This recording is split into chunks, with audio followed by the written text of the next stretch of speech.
Alors, bonsoir, bienvenue.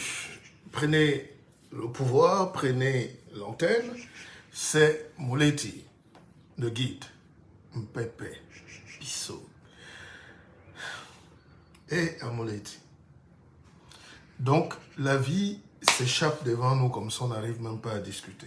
Vous faites quoi? Vous êtes au mariage, vous dansez, vous buvez, vous mangez. Mais il y a plus important, c'est la construction du monde. Donc, prenez la parole. Aujourd'hui, j'ai décidé de vous ouvrir exceptionnellement ma ligne. Macron arrive au Cameroun, là. C'est quand demain? Et Djeli, oui. Mais bon, puisqu'il est là, nous, on ne va pas rester là comme des chiens qui regardent le train passer à Ezeka. Il faut qu'on en parle quand même. Peut-être on est en train de vous acheter encore pour les 1000 prochaines années. Peut-être qu'on est en train de vous vendre. Donc, j'aimerais susciter ce petit débat-là. Vous savez, il était annoncé qu'il allait recevoir des leaders d'opposition. Et nous, j'ai fait un direct. Et il y a eu ces gens-là qui m'ont appelé. Et puis, vous avez vu qu'il s'est rétracté. C'est vous qui avez le pouvoir de décider. Mais je dis, hein, écoutez mes chers frères africains. Est-ce qu'il vous faut encore 1000 autres prochaines années pour être des hommes? Parce que visiblement, vous faites comme si vous êtes des sous-hommes. Hein. Enfin, certains croient qu'ils sont des sous-hommes. Donc, et beaucoup m'ont posé la question l'autre jour lors d'un salon, en me demandant, mais le guide, est-ce que Macron vient pour le gré à gré? Moi, je n'étais pas au courant de ça. Étienne Noubi, mon partenaire, je t'invite, ne fuis pas, Étienne. Tu es le premier partenaire du business, du BISOC Fonds d'investissement, depuis toujours. Alors, beaucoup m'ont posé la question de savoir, est-ce que Macron vient au Cameroun pour le gré à gré?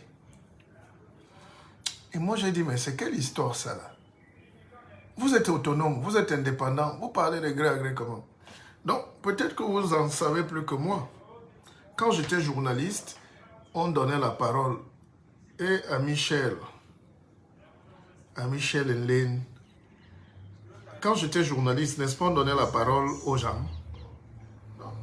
Maintenant que je ne suis plus journaliste, est-ce que je ne peux plus donner la parole aux gens? Partagez amplement ce direct et je veux écouter tous les Camerounais ici. Je rappelle que ça, c'est pas une page sponsorisée. C'est pas une page boostée. C'est vos partages qui boostent ma page.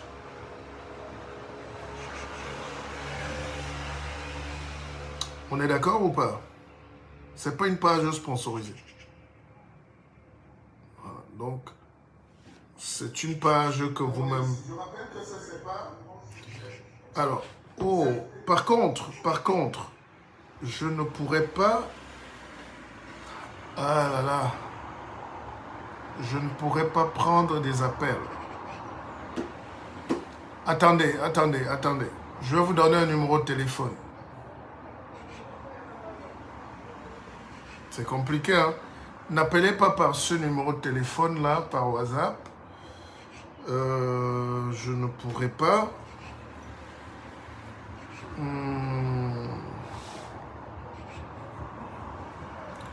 On va trouver un numéro de téléphone. Je ne sais plus quoi dire, là. Bon, ceux qui peuvent m'appeler directement par le numéro affiché, bien on va trouver un numéro fixe, n'est-ce pas? Mon numéro fixe, c'est lequel encore? Donnez-moi une minute. Mais entre-temps, il faut qu'on me dise quand même, vous pensez vraiment que Macron peut venir au Cameroun faire le gré à gré? Adélissène.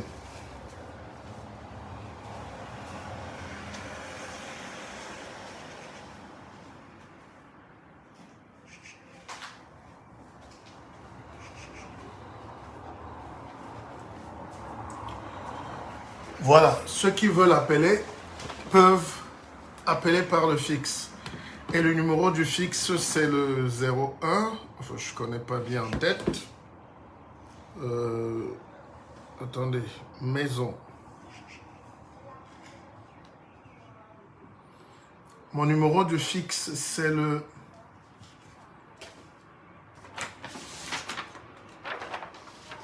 Ça va être compliqué, hein. Excusez-moi. Hein. Le 01 87 90 93 83. Alors, beaucoup vont remarquer quand même que quand tu es un mystique, c'est beau. Hein. Mon numéro de fixe est le même numéro que j'ai en portable. Il y a très peu de coïncidences comme ça. Alors, donc, je l'épingle, c'est ça? Voilà. Donc, mon numéro de fixe, c'est le 00 33 1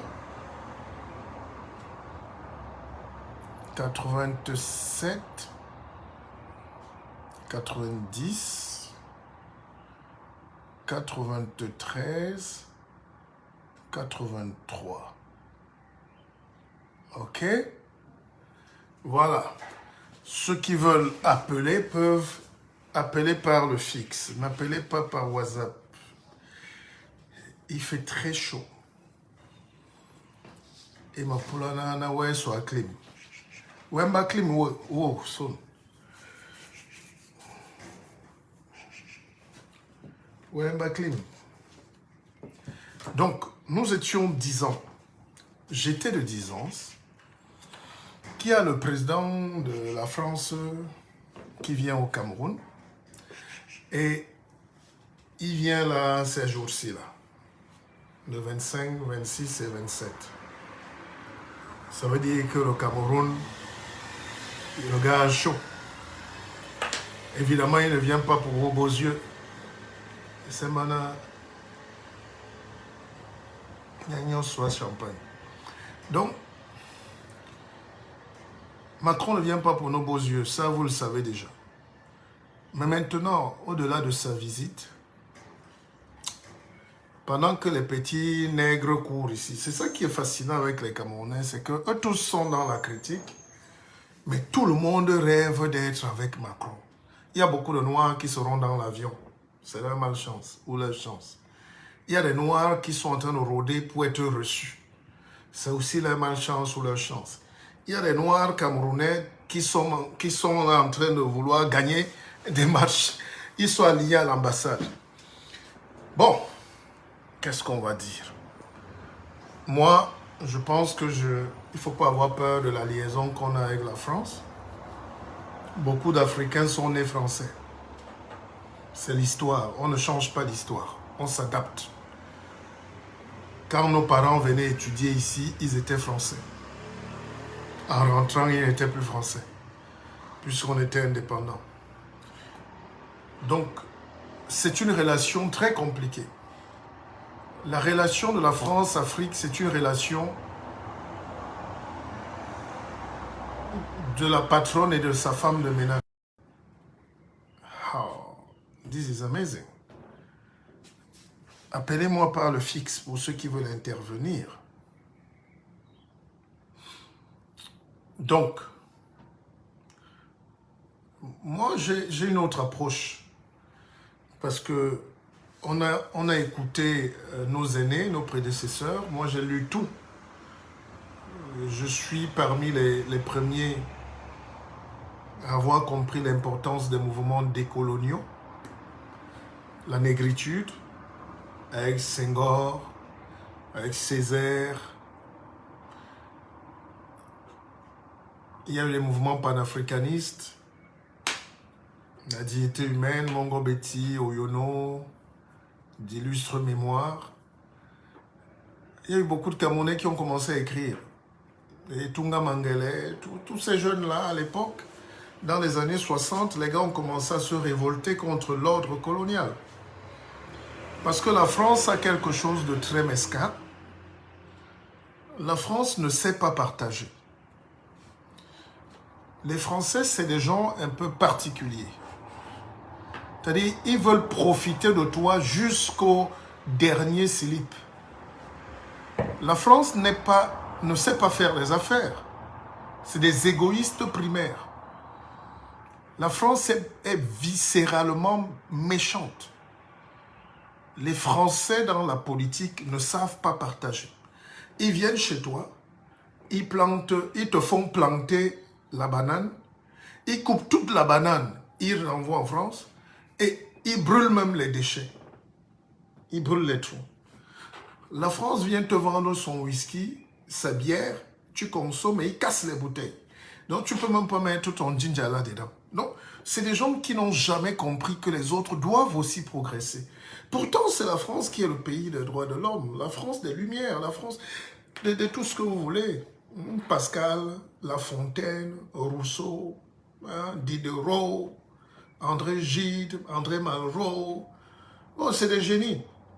Ils ont pris un siècle pour produire des génies. Même politiquement, c'est des conquérants. De Napoléon à De Gaulle, à Macron. C'est des gars qui sont dans une grandeur terrible. Hein? Si l'Africain avec cette grandeur-là, nous quand on est un peu grand, on te dit, dis donc, Jawa c'est dis donc, vous n'aimez pas les grands hommes, mais vous voulez être grand comment? Donc la France a été toujours un pays de grands hommes. Et c'est ces grands hommes-là qui donnent un sentiment à la France d'être surpuissante. Regardez un petit pays comme la France qui commande le monde entier. La France est présente sur les 5 continents. C'est le seul pays au monde où il y a 2 pays comme ça. C'est des gens très malhonnêtes. Enfin, très forts pour eux, mais très malhonnêtes pour les autres. Je vous prends un exemple très simple. Là, j'ai lancé le BISOC Fonds d'investissement. Et avant, c'était à Keva Bank. Et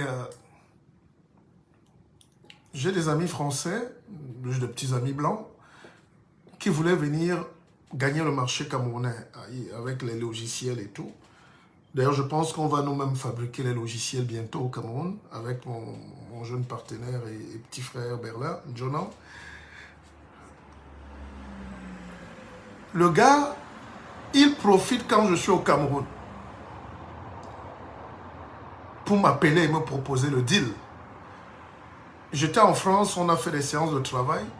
Il ne voulait pas financer mon départ pour le Cameroun. Quand il découvre que je suis déjà au Cameroun, c'est là où il m'appelle pour me relancer sur son projet. Donc, le Français n'aime pas le bien-être des autres. Et j'espère que Macron, qui m'écoute beaucoup, parce que ma vidéo, c'est une masterclass. Hein. Je ne suis pas un nègre qui a peur ou un nègre qui ne connaît pas ce qu'il dit. Je ne baragouine pas. Hein. J'ai une attitude docte ici quand je parle. Je suis un mouleti. Alors, donc, il y a cette France-là qui est très sauvage, qui est très méprisante, arrogante. Et eux-mêmes ne veulent pas comprendre ça. La preuve, quand on prend un vol Air France, vous sentez qu'il y a un racisme très déguisé là. Les vols qui vont en Afrique, c'est comme si c'est les boîtes de sardines. C'est les plus vieux avions d'Air France. Et où on paye 3 000, 2 000, 1 800 €. Je l'ai déjà dit. Et je le redis aux agents d'Air France. Il faut respecter les Africains. Les Français de couleur blanche ne respectent pas l'homme noir. Qu'ils soient français ou africains. Ils ne respectent que les noirs américains parce qu'ils ont peur. Ils ont le complexe d'infériorité. Les Français de race ou de peau blanche ne respectent que les noirs américains. Quand un noir américain arrive, pour bien vivre à Paris, il faut dire que tu es américain. Ah, même les policiers te saluent. Ah. Comme moi, j'ai un nom un peu américain, Bissog. Ouais, quand les gars m'arrêtent et puis je roule un petit anglais, ils croient que je viens des États-Unis. Ça les intéresse. Mais le noir, africain, entier, là, il y a zéro respect. Alors, donc, Macron donc, vient au Cameroun avec quelle idée de supériorité? Bon, évidemment, qu'est-ce qui se passe dans sa tête? Il va trouver les singes là-bas où... Ben, je ne sais pas, moi je n'arrive même plus à... Je ne peux pas critiquer mon pays parce que nous venons aussi de loin. C'est à nous de construire le Cameroun, d'aider ces gens. Vous me suivez?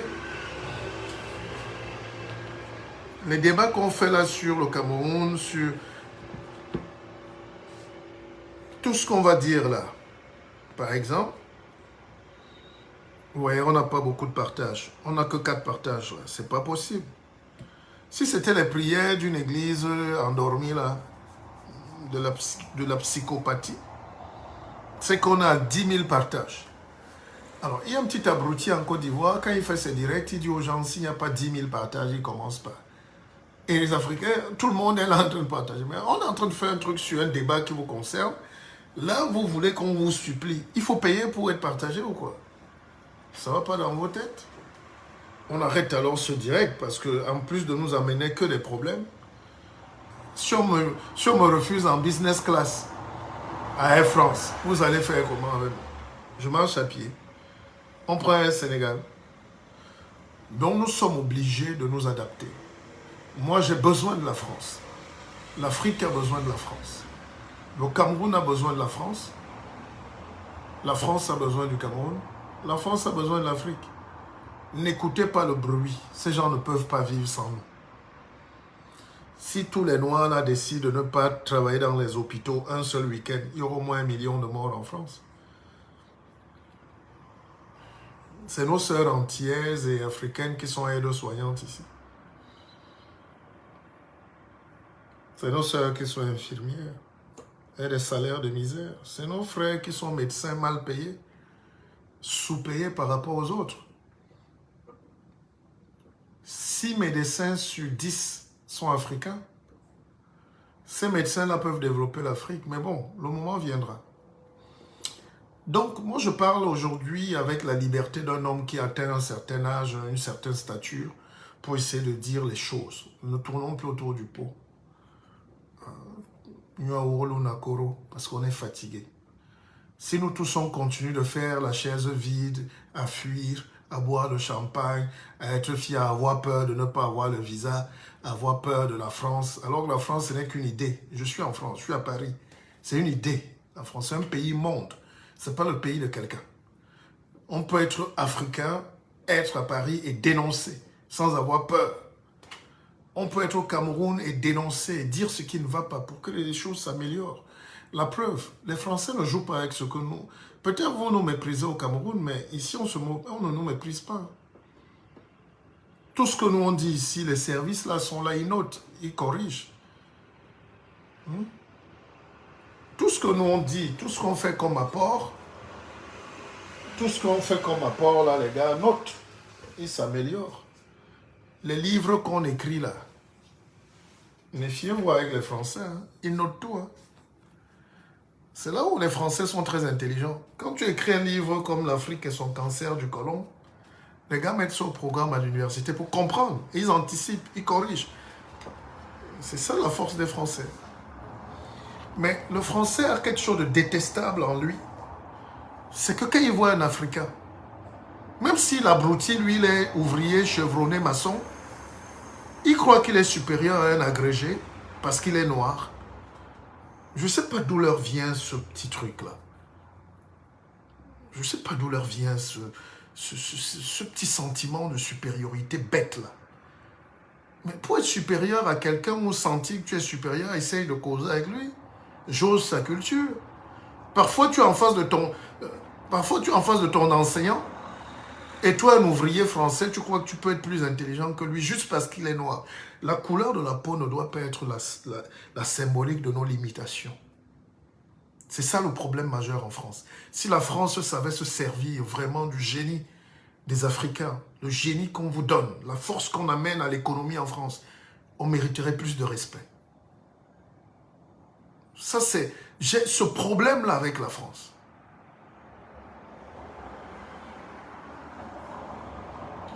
La France ici est très moderne. Non, j'ai atteint l'âge où je dois parler. Et vraiment, laissez-moi m'exprimer. On ne va pas avec ces choses dans la tombe. J'écris déjà suffisamment. Et je vous dis déjà de commander le prochain livre qui est là. Hein?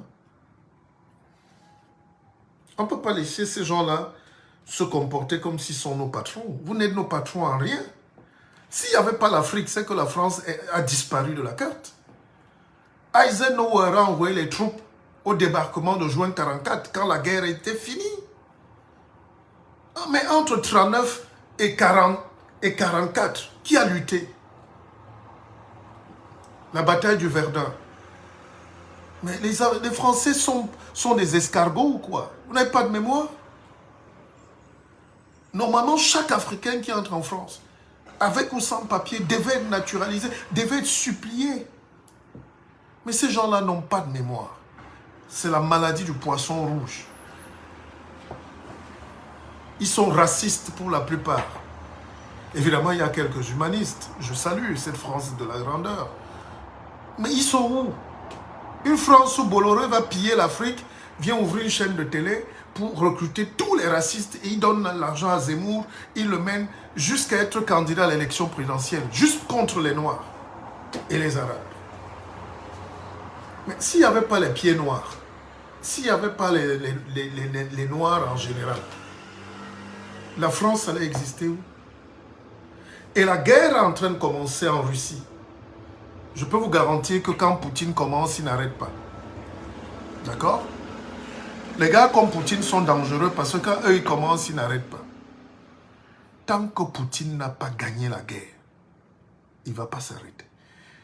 Et apprêtez-vous à souffrir pour le gaz, pour le pétrole, pour le blé. Moi, je mange l'œuf avec le bâton de manioc. Je mange le haricot et le bâton de manioc jusqu'à la fin de mes jours. Donc, c'est vous qui avez un problème de blé. C'est vous qui n'avez pas de sol. C'est vous qui n'avez pas d'argent. C'est vous qui n'avez pas de pétrole. Mais c'est vous qui êtes encore malhonnête et méprisant avec l'Afrique. Le CFA va aller jusqu'à quand? Nos chefs d'État ne peuvent pas dire certaines choses. Mais nous, les intellectuels, ou nous, entre guillemets, les savants, parce que nous aussi, on est les savants. Si nous, on ne dit pas, qui va dire? C'est le petit immigré qui veut l'asile, là, qui veut les papiers, qui va dénoncer. Il ne peut pas. C'est le petit fonctionnaire français qui est dans un petit truc là, étant noir. Ce petit salopard qui est caché dans une multinationale là qui va dénoncer. Non. Pourquoi on n'a pas un problème avec l'Angleterre? Pourquoi? Est-ce que les Français eux-mêmes sentent leurs propres odeurs? Quand je dis français, c'est les blancs, l'establishment hein, français. Voilà, c'est pas le peuple. Est-ce que vous sentez que les gens vous détestent? Vous êtes quand même intelligent, non? Pourquoi vous... Moi, je suis pas... C'est pas la directe de Kémy Séba ici où on s'énerve, où on s'excite. Hein. Il faut à un moment qu'on élève aussi un peu la pensée. Parce que je pense que même les Français sont contents de fabriquer les Kémy Séba, les gens comme ça, là, pour montrer que le noir est excité. Il ne sait pas réfléchir profondément. Lui, il est là dans les trucs Sankara, vive ceci, comme parole, voilà. Non. Maintenant, allons dans la pensée structurelle. On va pas à pas. Ouais, allons-y comme nous tous. Nous sommes quand même des big chicha aussi. On va vous taper clairement dans la pensée. Maintenant, allons, upgradons un peu. C'est-à-dire, vous allez rencontrer en face de vous, surtout au Cameroun désormais, une race d'Africains qui n'a pas peur. Qui n'est pas complexé. Qui vous dépasse, même avec le cahier. Nous ne pouvons pas être victimes. Ce n'est pas parce qu'on est dans un pays pauvre qu'on est pauvre. En France, il y a plus de pauvres dans un pays riche. Comme aux États-Unis, il y a plus de pauvres dans un pays riche. Au Cameroun, il y a plus de riches. Ce n'est pas parce que... Je ne sais même pas sur la base de quoi. C'est pour ça que toutes ces notions économiques-là, on doit revoir ça. Moi, quand je vais dans mon village, comme j'étais là l'autre jour dans mes plantations, mes parents m'ont sorti un porc épic, un bongo de porc épic mortel. Le gars a pris ça là à 3000, 2500. Le plantain vient de mon champ, du champ. C'est fait avec l'huile rouge, la tomate et les condiments. On n'a même pas dépensé 5 francs. On ne peut pas être pauvre. Mais quand on a tué un homme dans sa culture et dans sa dignité, dans sa spiritualité, on a tué. Donc notre bataille aujourd'hui, c'est plus une bataille de famine. Quand je vois des jeunes mourir là, dans le désert, ils disent que c'est la famine. Je dis non, arrêtez de mentir les jeunes. Dites que vous avez un désir d'aventure, vous voulez la liberté, vous voulez découvrir. Mais aucun Africain n'a faim.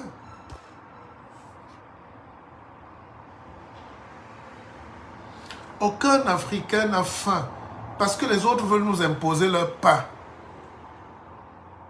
Le jour où tu arrêtes de manger le pain des autres, tu mets tes chikwang là, tes bob là, tes mitumba, mon frère, tu es riche. Et c'est une culture qu'on... C'est à nous-mêmes de lutter. Il faut qu'on aide même nos dirigeants. Il faut qu'on aide parce que nos dirigeants sont enfermés, ils sont enchaînés. La plupart des dirigeants africains sont comme enchaînés. Et ne les condamnons pas, s'il vous plaît. Protégeons-les. Ça peut être difficile à entendre, mais aidons. Qu'est-ce que nous on fait si on n'aide pas notre propre pays? Robert Temta, toi tu as faim? Tu n'as pas mangé aujourd'hui?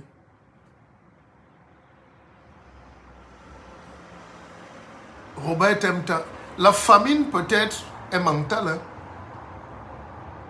Mais tu peux me citer un Africain, bon, laissons même l'Afrique.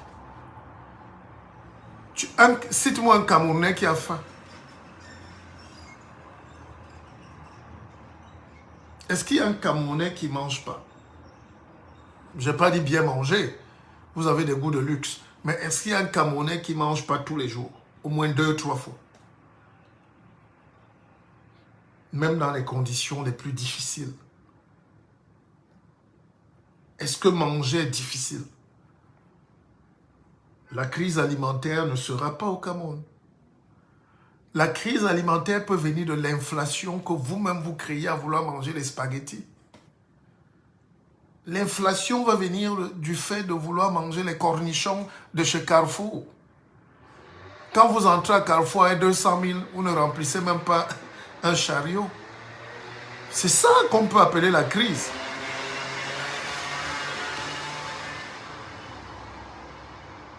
Un pays béni comme le Cameroun peut... C'est nous qui avons nourri la France depuis 1940. Et nous continuons encore aujourd'hui. Donc, dites-moi qu'un Camerounais a faim. Et là, j'arrête ce direct. On vous amène à croire que vous avez faim. On vous amène à croire que vous êtes indépendant. Ou dépendant, je sais pas. On vous amène à croire que vous n'êtes rien. Et c'est ça le malheur du noir aujourd'hui. Et moi je dis toujours, voilà des gens qui ont été battus. Quand tu es battu, comment tu veux la liberté politique alors que tu es pour l'enchaînement spirituel et religieux? Tout est lié dans la vie. Si la Chine était restée chrétienne, catholique, c'est qu'elle n'est pas développée aujourd'hui. Et oui, la Chine était bien catholique. La France est une nation catholique, chrétienne. Les Africains n'ont pas intérêt à être une nation chrétienne. Ça veut dire que c'est l'esclavage spirituel qui commence par là. Alors, beaucoup sont là, je vois même des amis, ils prient Jésus-Christ matin, midi, soir, et ils veulent nous donner des cours de droit.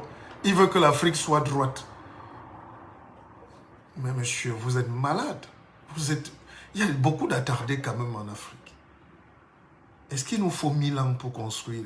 Et quand tu veux débattre avec ces gens, ils disent, est-ce que vraiment la religion est mauvaise? Est-ce que Jésus-Christ... Ce n'est pas là le débat. Est-ce que nos traditions aussi sont mauvaises? Citez-moi une tradition au monde où on dit qu'il faut tuer. Est-ce qu'on a besoin de 10 commandements pour exister? Est-ce qu'on a besoin de la vie de quelqu'un?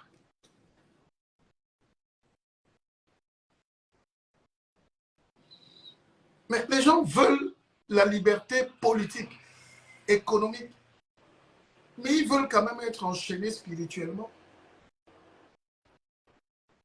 Pour nous taper donc, la France et ses acolytes ont utilisé le même procédé.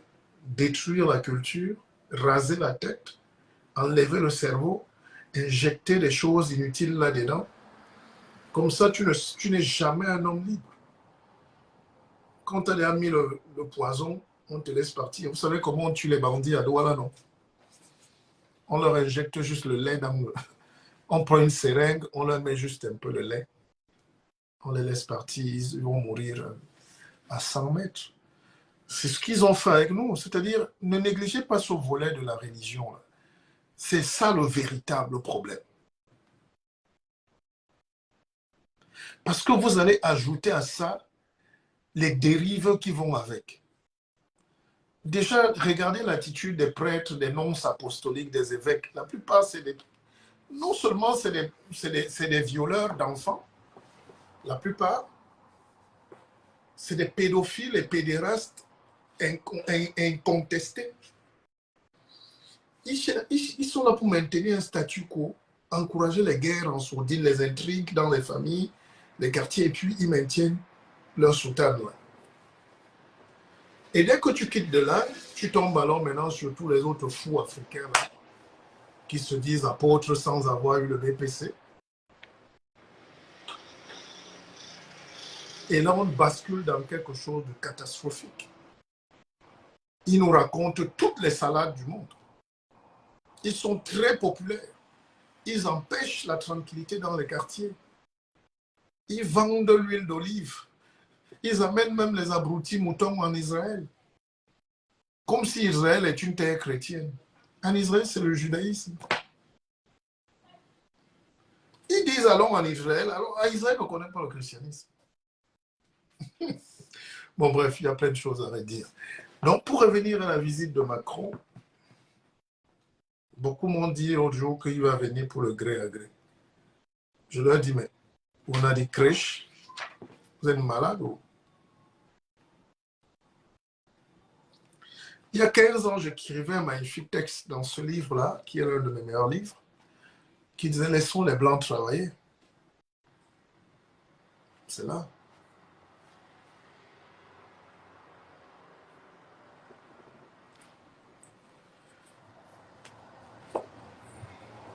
Donc, pour ceux qui veulent prendre la parole, prenez la parole. Et moi, je voulais juste dire aux Africains, respectez-vous vous-même. Parce que beaucoup d'Africains sont encore en train d'avoir peur. En se disant, un président comme Macron va venir faire le gré à gré. Et ils le répètent. Et ils font des débats là-dessus. Et ils ont peur. Et ils crient. Et vous croyez vraiment qu'on est là assis à laisser que quelqu'un prenne l'avion et venir faire le gré à gré chez vous? Dont le noir lui-même a encore des problèmes de complexe. Ils se réunissent, ils veulent chercher à rencontrer le Quai d'Orsay. Ils supplient les petits blancs. Donc, quelqu'un en 2022 va venir faire le gré à gré dans votre pays. Vous êtes sérieux là? Est-ce que la France a même dit ça? La France a dit ça? Ou c'est vous qui prêtez les intentions? Je ne comprends pas.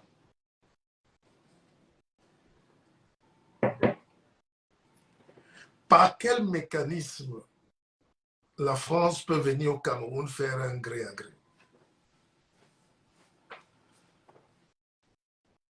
Vous savez que par le passé, ils l'ont fait. Ils ont mis... David Dacko était assis chez lui, c'était le président centrafricain. Il sortait à acheter les cigarettes et le pain en face au bar à tabac. Les agents français l'ont pris, on a jeté dans l'avion, dans la soute. Il a atterri à Bangui le matin. On lui dit, ici, tu es président. Mais franchement, vous croyez que ces choses-là vont exister aujourd'hui?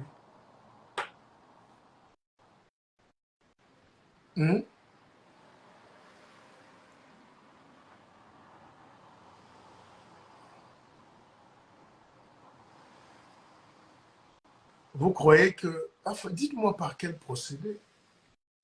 C'est pour ça que j'ai lancé un vaste mouvement de retour en Afrique.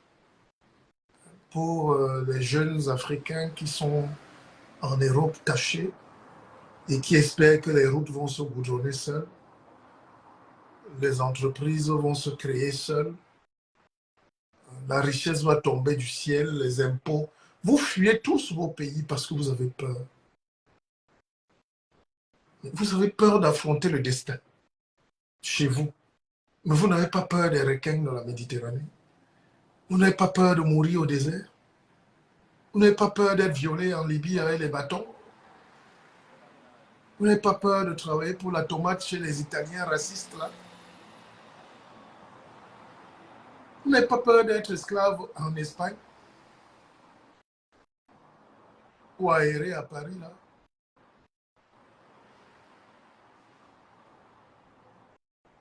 Il faut quand même que la peur finisse.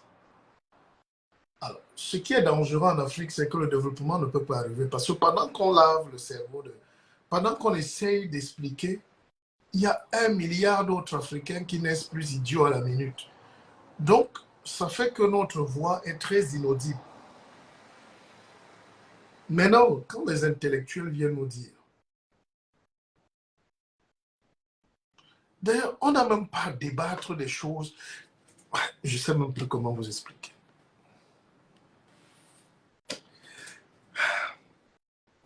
Est-ce que les Européens discutent encore des choses de religion? Ça ne leur apporte pas l'argent, ça perd le temps. C'est pour ça que moi je ne parle même plus de ça. Celui qui va aller mourir, fait dans sa cathédrale là-bas, dans sa chapelle. Faites ce que vous voulez, mais ne mourrez pas bête quand même. Le monde a changé. Le monde a changé.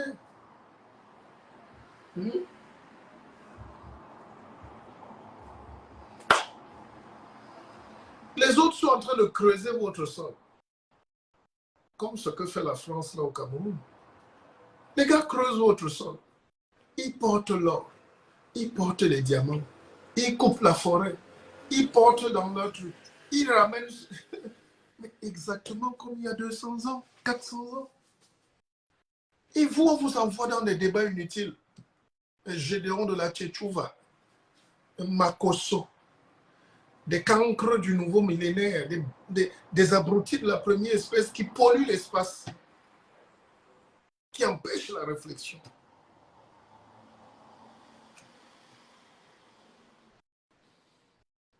Et le discernement est dur.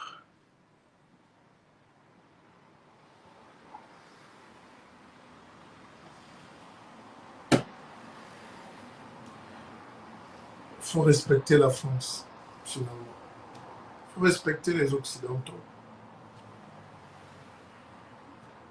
Vous voyez les Noirs là en costume et cravate, mais dès que tu grattes là, ils valent rien. Parce que si on valait quelque chose, on allait nous organiser même par nous-mêmes pour aller renverser ces courbes de destin. Moi, il n'y a rien. J'ai déjà compris le système. J'ai compris le système. Je discutais avec un ami l'autre jour, je lui dis que l'Allemagne est 2 fois plus petite même que le Cameroun. Il dit, comment ça l'Allemagne? J'ai dit, mais va sur le Google, tu tapes superficie de l'Allemagne. Tape superficie de l'Allemagne.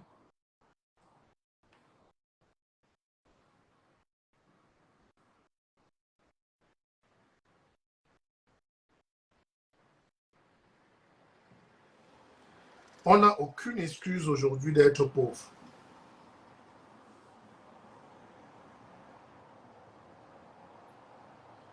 La superficie de l'Allemagne, c'est 357 km². La superficie du Cameroun, c'est 475 000 km². Donc 500 000 km². On était même 1 million de km². On a donné une partie à Centrafrique, Congo, Gabon, bref, Nigeria. Donc le Cameroun est, je peux dire, 1/3 de plus grand que l'Allemagne. Qu'est-ce qu'on a donc peur de quoi? On a peur de quoi?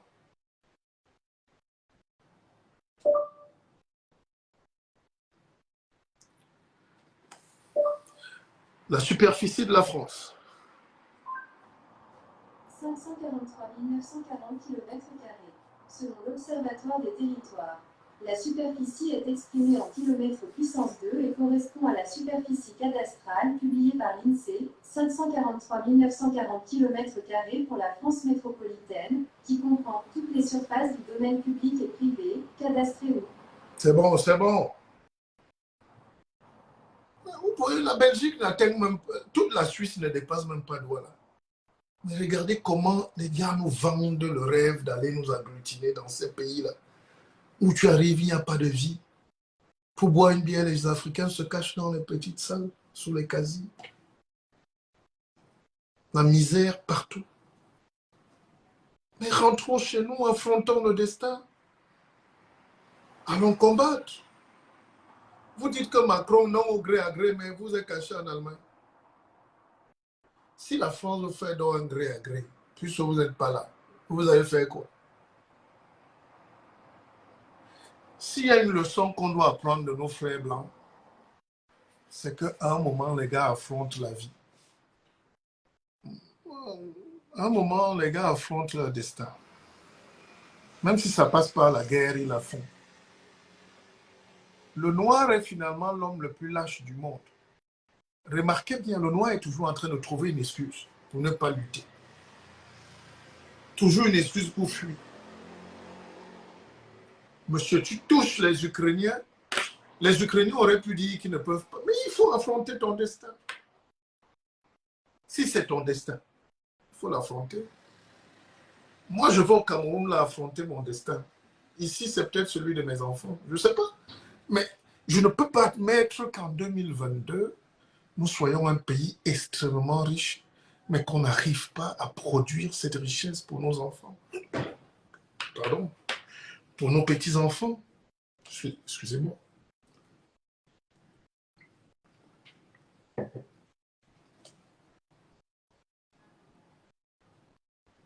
Qu'est-ce qui bloque en Afrique? Qu'est-ce qui nous empêche de faire les business avec les autres pays? Même si moi, quand tu me dis que Macron arrive au Cameroun, j'étais quelque part hier, j'étais assis avec un des Camerounais qui sera dans l'avion avec Macron. Il était tout heureux et excité d'être dans l'avion avec Macron. C'est une consécration pour le noir, hein, d'être dans l'avion avec Macron pour rentrer au Cameroun.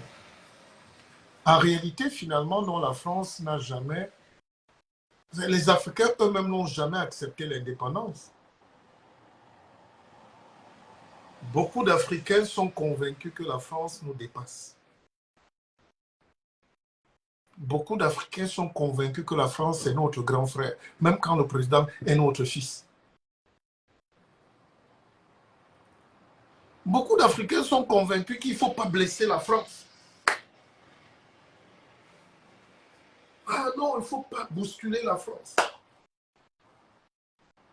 Jusqu'à imaginer que le président français peut venir nommer un président après Paul Biya.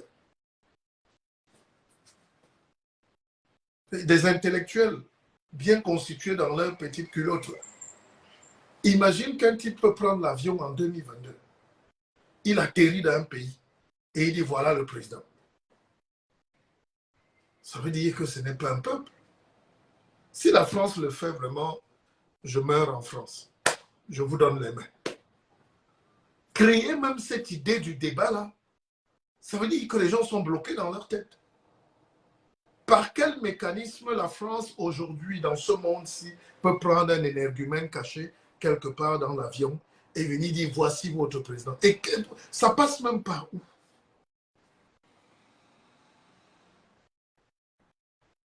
C'est incroyable. C'est incroyable. Et quand vous avez dans un peuple comme ça qui débat avec des choses comme ça, vous voulez discuter avec ces gens, on va discuter de quoi avec vous? Donc ça veut dire que vous-même, vous ne savez même pas qui vous êtes.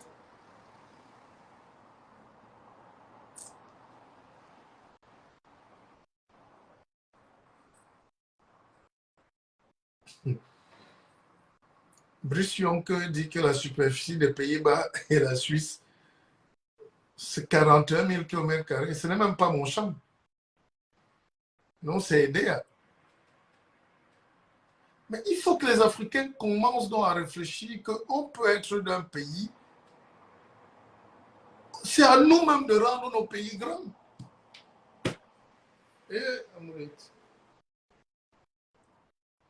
J'étais en Hollande justement il n'y a pas 2 mois. Et c'est pas la première fois que j'y aille, évidemment. Tu entends Amsterdam, Rotterdam et tout ça. C'est des villes où tu fais 10 minutes. Pas des pays. La Belgique, alors, ne peut même pas coloniser le Congo. Est-ce que les Congolais même sont normaux? Est-ce qu'ils existent? Quand on dit concert de Wenge Musica, le stade est plein de 120 000 personnes.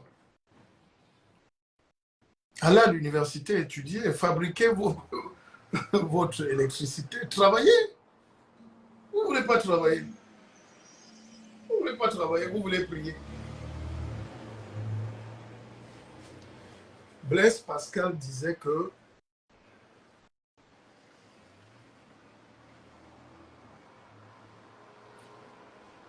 c'est la distraction qui nous éloigne de la mort. Sinon, la vie est triste. Toute notre vie est triste. C'est pour ça que la guerre, la télévision, la danse, la boisson, l'alcool, tous ces divertissements nous empêchent de penser à la mort. La prière, la religion, la guerre, tout ça, tout ce divertissement-là empêche à l'homme de penser à la mort, donc à la vie. C'est pour ça qu'il y a trop de divertissement. Regardez comment les Africains sont heureux quand ils se divertissent. Moi, je suis à Paris, hein, tout le monde dort déjà. Enfin, tout le monde est chez lui. Hein. Tout est fermé. C'est là où chez nous, les bars sont en train, surtout comme c'est samedi là. Oh là là. Même à Paris, les Africains sont en train de se marier, comme les gens sont en train d'aller manger les barbecues. Les gens veulent vivre parce qu'ils ne veulent pas réfléchir. Ils ne veulent pas réfléchir. Les autres réfléchissent matin, midi et soir. Même en dormant, ils réfléchissent. Comment conquérir le monde? Comment ne pas mourir pauvre? Comment aller arracher? Comment aller voler? Comment aller créer la guerre? Comment aller mettre les autres en prière pendant qu'eux, ils sortent avec le matériel?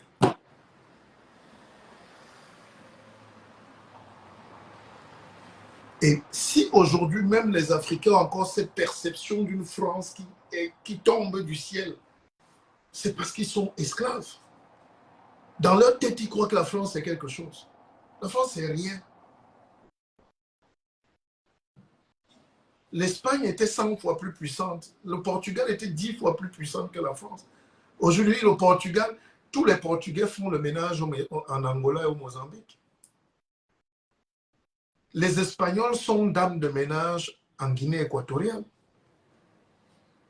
Parce que l'ordre du monde a changé. Les Équato-Guinéens n'ont plus besoin de l'Espagne. Donc demain, c'est les Français qui doivent venir faire le ménage chez nous.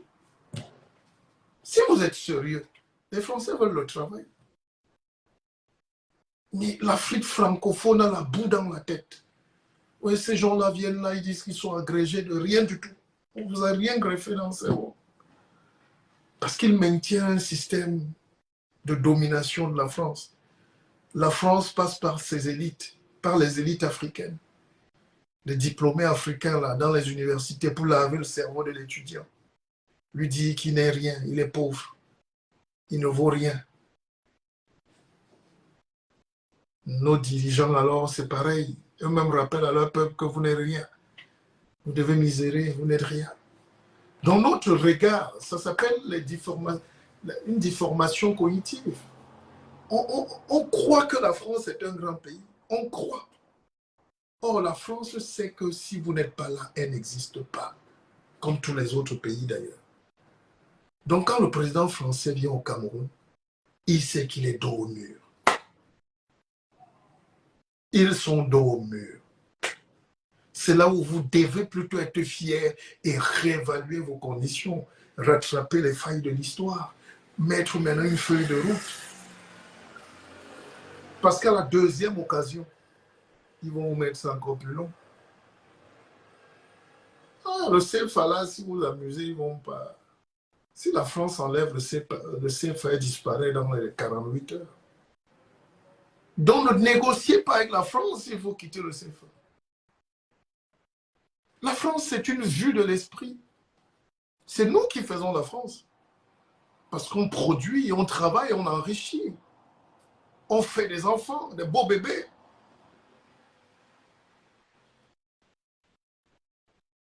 Donc mon message ce soir, c'était pour dire aux Africains, n'ayez plus peur. N'ayez plus ce complexe d'infériorité-là face à la France. Arrêtez de croire que la France est un pays qui va venir vous battre.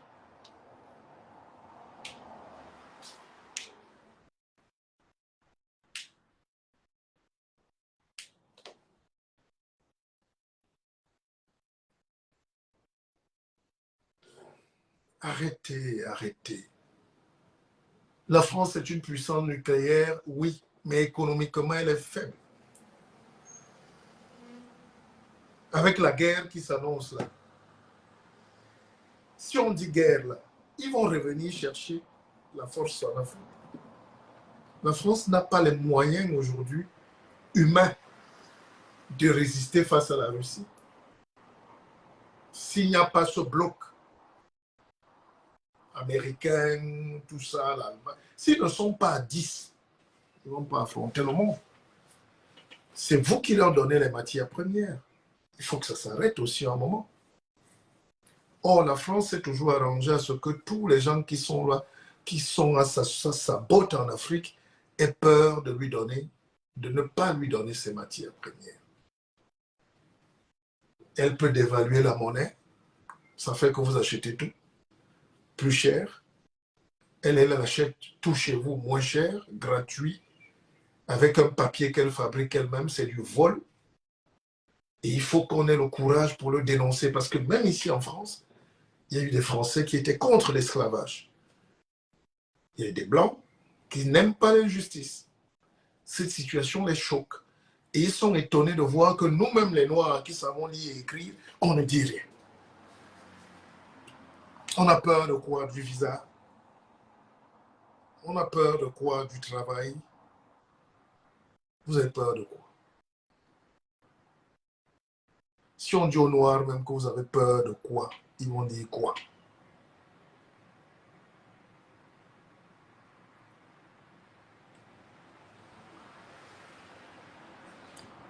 C'était ma part de réflexion. Hein. Je ne vous ai pas dit de m'aimer ou de me soutenir. Ce que je dis n'engage que moi et j'assume.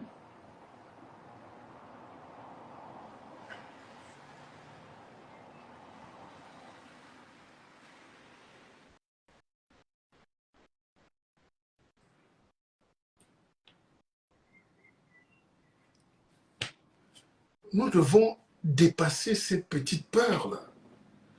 Je rêve d'un jour. Vous croyez que si Macron, président de la France, est assis devant moi, il va me faire, il peut dire quoi? Évidemment, il est brillant. La France met des présidents brillants chez elle. Hein. Mais chez nous, il s'arrange toujours à ce que le gars soit un peu bizarre. C'est à vous, cette jeunesse africaine, de dire non, de dire stop. C'est à vous, cette jeunesse. Moi, les cheveux blancs ici, ce n'est pas un jeu. J'atteins l'âge de dire exactement ce qu'il faut.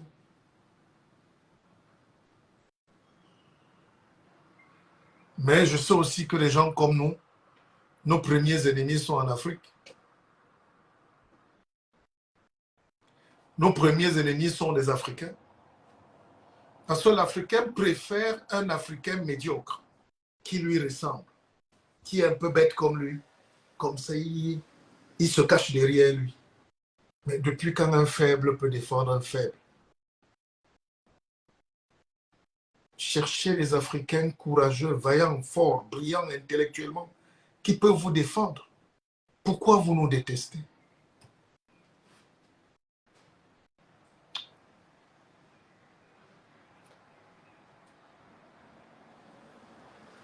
Frida Gay est très dangereuse. Elle dit vive la France. Ok. Vive la France. Mais c'est un problème. Il y a des Noirs qui sont des Blancs. Non, là, on ne peut rien faire contre eux. Ils sont prêts à tuer tous les Noirs pour être un peu blancs. Même avec la peau déjà, donc... même quand ils sont nés noirs, ils s'injectent un peu. Et ils croient qu'on ne saura pas qu'ils sont noirs. Donc, on a nos problèmes.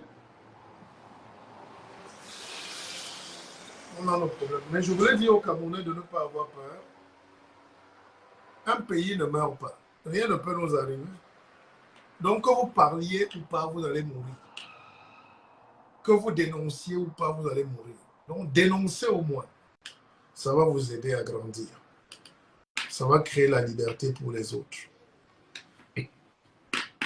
Dites à Macron ces 4 vérités. Dites à l'ambassadeur de France ces 4 vérités. Dites à vos gouvernants leurs 4 vérités. Moi, j'ai causé avec un haut gradé français.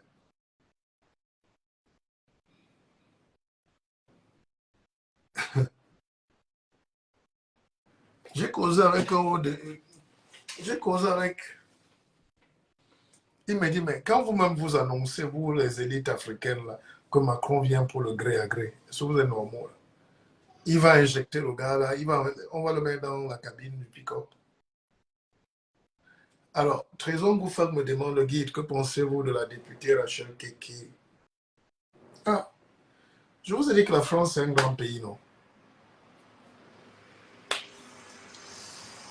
La France, c'est un pays montre. On prend une fille qui ne sait pas lire, qui lave les caleçons dans les hôtels, on la met à l'Assemblée. Elle est française. C'est son droit. Si on avait des députés comme ça chez nous, ça allait changer. Parce que même les députés au Cameroun, c'est les Feman et les Nandi pour la plupart. Elle a beaucoup de courage. Mais il y a un truc. C'est que les Français ne peuvent pas aussi prendre un noir qui est docteur pour qu'il soit député. C'est la gauche, hein? C'est la France insoumise de Mélenchon. Il rêve. Mélenchon est très raciste dans sa technique-là. Mélenchon avait dit que si la France n'a plus de femmes de ménage africains, des boueurs, vraiment, donc il réduit les Noirs, la présence des Noirs en France à éboueurs, femmes de ménage et tout. La preuve, ils ont fabriqué une fille de ménage pour l'amener à l'Assemblée nationale. Elle parle avec son accent et tout et tout. Et on regarde, on nous appelle tout le monde maintenant les kékés. Comme s'il n'y a pas de Noirs agrégés. Comme s'il n'y a pas de Noirs, les femmes noires avocates, brillantes, médecins, qui doivent aussi aller à l'Assemblée. Évidemment, quelqu'un peut aller faire son kékéisme là-bas, mais il faut aussi qu'on ait des Noirs. Quand c'est pas ça, on nous amène au bono, à la tête de bono. Des filles bizarres. Ils ne veulent pas en France d'un Noir bon. On ne veut pas en France du Noir belle. Ils ont leur image du Noir qui veulent aller prendre comme un masque là-bas. Ils croient toujours que tous les Noirs doivent être des masques, des choses.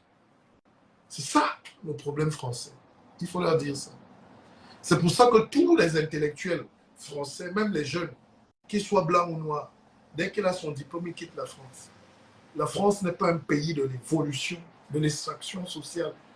Ils aiment maîtriser, laisser les gens à 1200 €. Pays bizarre.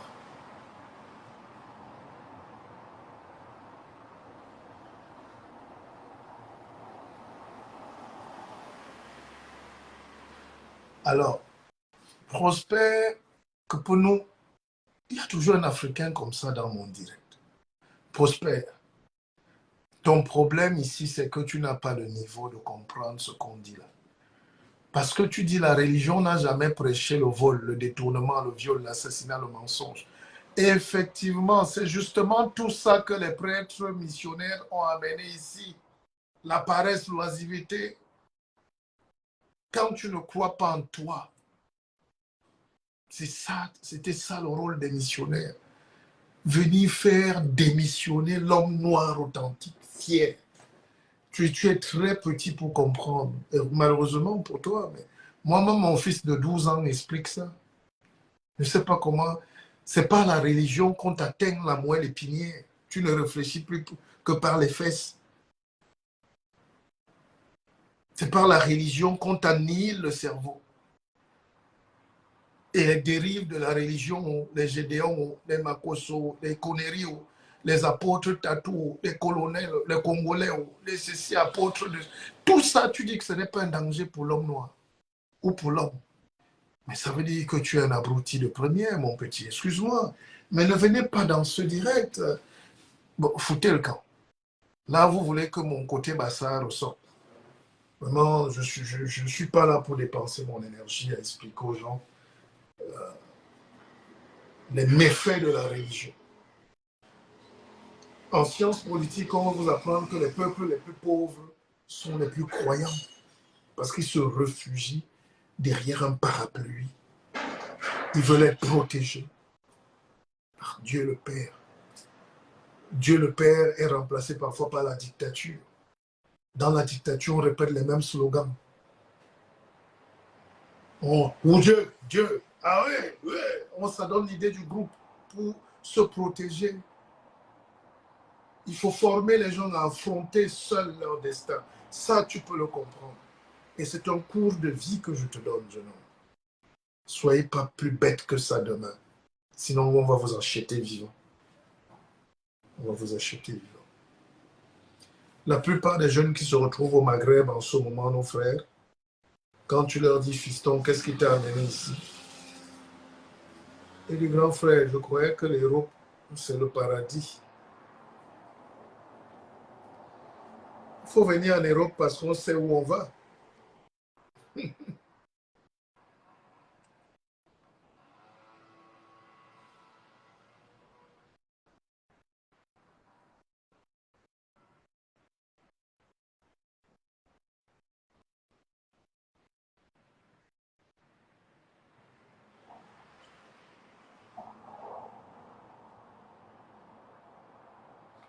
Bon, écoutez, bonne soirée. Je ne suis pas là pour venir vous faire...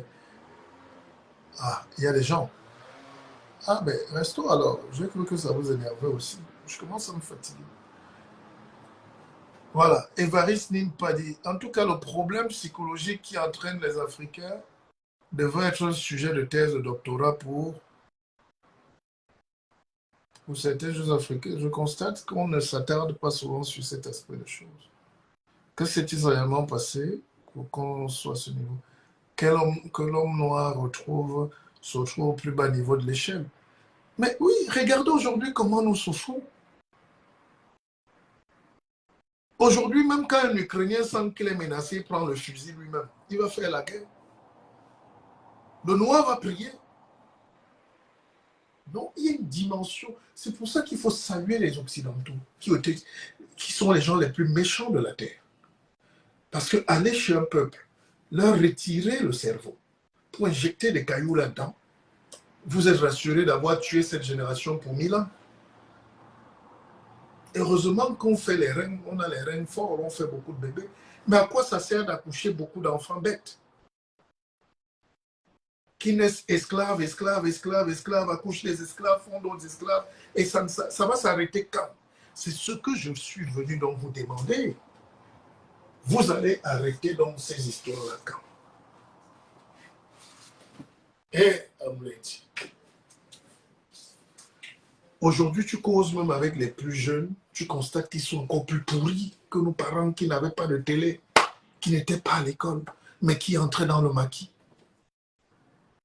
Il y a l'abruti qui vient me parler de religion. Là. Nos parents entraient dans le maquis sans savoir, parce qu'un homme doit d'abord dire non.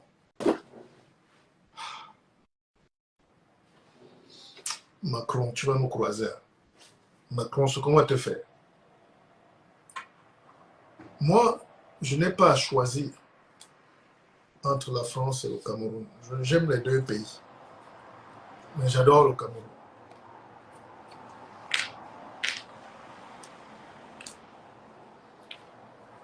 Il n'y a même pas de débat.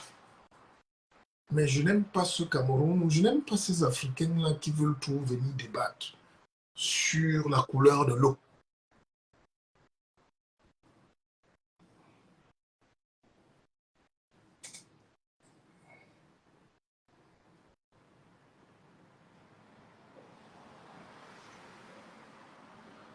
Et Boelimbi,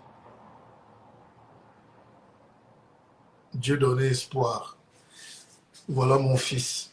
Écoutez ce qu'il dit. En Afrique, nous voulons tout et rien en même temps. Nous confions.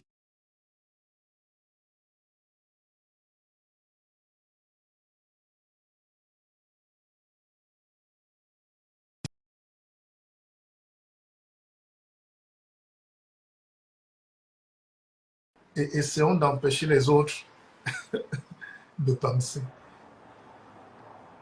Oh, mon fils, Dieu donne espoir. Il a acheté 2 de mes livres l'autre jour. L'Afrique et son cancer du côlon. Et c'est ça qu'il cite.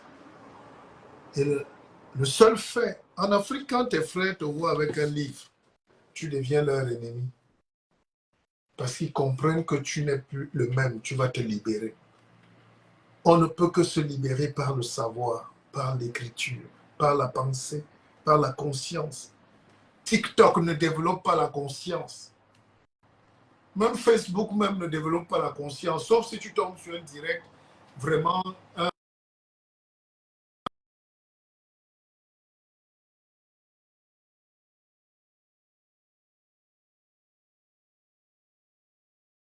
Notez que je suis en train de créer une usine de raffinerie, de cosmétiques en Afrique. Pour ceux qui veulent intégrer le projet, il y a Bissop Fonds d'investissement. Mes numéros sont là. Je donne 2 conférences à Douala et à Yaoundé le 18 août. 18 août à l'hôtel Cristal à Douala à 18h. Réservez les places même pour ceux qui sont là-bas. Et le 25 août, ce sera au Hilton Hotel à Yaoundé, au Cameroun. Réservez les places. Achetez les places pour vos frères là-bas. Et je vais dédicacer dans mon livre « Et si on s'augmentait » qui est une Bible du développement personnel. C'est la Bible de tous les coachs. C'est la Bible du... J'ai mis des choses terribles là-dedans pour vous libérer la tête. Donc, je suis très fier. Partagez ce direct. Bonne soirée à vous. Je ne sais pas quelle heure il est là-bas chez vous. Je commence à me fatiguer. Là, alors.